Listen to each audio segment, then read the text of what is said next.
এবার আইয়ুব নবীর শরীরের মধ্যে খাদ্যানি শুরু হলো, এমন ভাবে কাজে যাইতেছে যে পৃথিবীর জমিনের মধ্যে এরপরে আকাশের নিচে জমিনের উপরে দ্বিতীয় কোন মানুষের এইভাবে খাদ্যানি ব্যবহার হয় নাই আর হবেও না।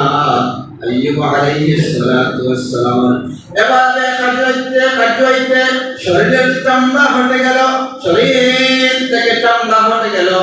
এবার আইয়ুব আলাইহিস সালাতু ওয়াস সালাম চামড়াবিহীন অবস্থায় আছেন।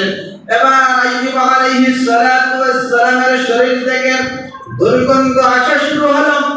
এলাকার মানুষরা বলল যে আইয়ুবকে আমাদের বস্তিতে রাখা যাবে না, কারণ আইয়ুবকে যদি আমাদের বস্তিতে রাখি তাহলে এখান থেকে আইয়ুবের রূপ ছড়ানো শেখানো যাবে। তাই এলাকার মানুষ সবাই বুদ্ধি করেন নবী আইয়ুব আলাইহিস সালাতু ওয়াস সালামকে দূরে কোথাও এক জঙ্গলে রেখে দেয়। শুধুমাত্র তৎক্ষণাৎ লাগাইছিলেন বিবি রাহিমা। আইয়ুব আলাইহিস সালাতু ওয়াস সালাম এবং ওনার বিবি রাহিমা, ওনারা দুইজন সুদূর জঙ্গলের ভিতরে, যেখানের মধ্যে কোনো মানুষ নাই, যেখানের মধ্যে পশু